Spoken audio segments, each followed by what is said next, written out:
الحمدللہ رب العالمین والصلاة والسلام علی سید الانبیاء والمرسلین اما بعد فاعوذ باللہ من الشیطان الرجیم بسم اللہ الرحمن الرحیم۔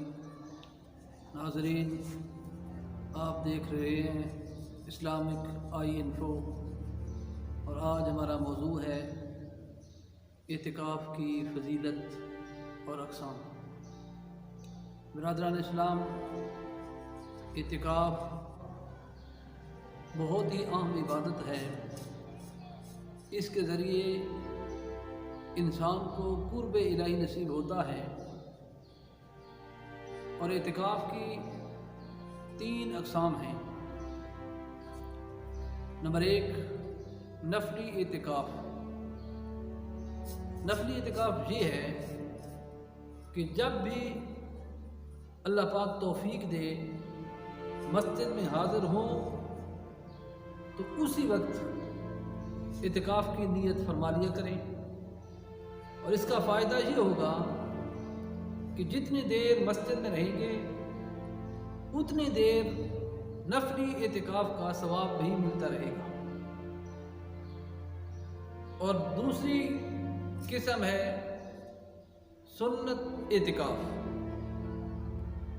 سنت اعتکاف یہ ہے کہ رمضان المبارک کے آخری عشرہ اعتکاف کرنا، 20 رمضان کو غروب آفتاب سے پہلے مسجد میں حاضر ہو جانا اعتکاف کی نیت سے، اور 29 کو عید کا چاند نظر آ جائے یا 30 روزے پورے کر لیں تو اس کے بعد مسجد سے باہر نکلیں تو اس کو سنت اعتکاف کہا جاتا ہے۔ اور نبی پاک علیہ الصلوۃ والسلام ہر سال سنت اعتکاف فرما دیا کرتے تھے۔ اور تیسری قسم ہے واجب اعتکاف۔ وہ یہ ہے کہ کوئی بندہ منت مانتا ہے کہ اگر میرا فلاں کام ہو جائے تو میں اتنے دن اعتکاف کروں گا، 1 دن اعتکاف کروں گا، 2 دن اعتکاف کروں گا، جتنی وہ منت مانتا ہے، تو جب اس کا وہ کام ہو جاتا ہے تو اس پہ اعتکاف کرنا اتنے دن واجب ہوتا ہے جتنے دن کی وہ منت مانتا ہے۔ برادران اسلام، چونکہ رمضان المبارک شروع ہے، اعتکاف کے دن آنے والے ہیں، تو یہ سنت اعتکاف کا ثواب کیا ہے، اس کی فضیلت کیا ہے؟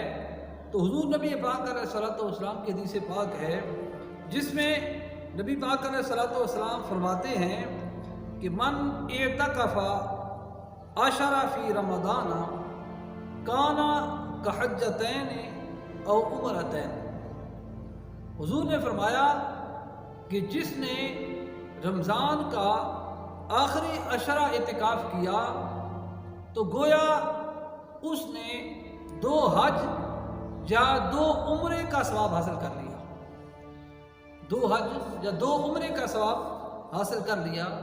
تو برادران اسلام، حج اور عمرہ یہ کتنا مشکل کام ہے، اس میں کتنے اخراجات ہوتے ہیں، لیکن جو بندہ چاہتا ہے کہ یہ ثواب حاصل کر لے تو وہ رمضان المبارک کا آخری عشرہ اعتکاف فرما لے، اللہ پاک اس کو 2 عمرے یا 2 حجوں کا ثواب عطا فرما دیتا ہے۔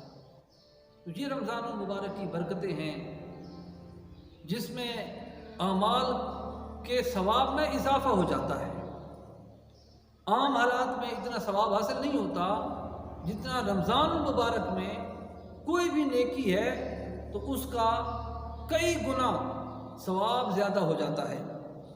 اسی طرح ایک اور حدیث پاک میں حضور نبی پاک علیہ الصلوۃ والسلام نے فرمایا کہ معتکف اعتکاف کرنے والا جو ہے یہ گناہوں سے محفوظ رہتا ہے اور اس کے لیے نیکیاں لکھی جاتی ہیں۔ تو برادران اسلام، اسی طرح اور حدیث پاک میں نبی پاک علیہ الصلوۃ والسلام نے فرمایا کہ جس نے اللہ تعالیٰ کی رضا کے لیے ایک دن کا اعتکاف کیا، ایک دن اعتکاف بیٹھے گا تو اللہ تعالیٰ اس شخص اور دوزخ کے درمیان 3 خندقیں بنا دے گا جس کی مسافت زمین و آسمان کی مسافت کے برابر ہوگی۔ اللہ کریم ہمیں بھی رمضان المبارک میں زیادہ سے زیادہ عبادت اور ریاضت کی توفیق عطا فرمائے، اور ہمیں بھی رمضان المبارک کا آخری اشرا اعتکاف کرنے کی توفیق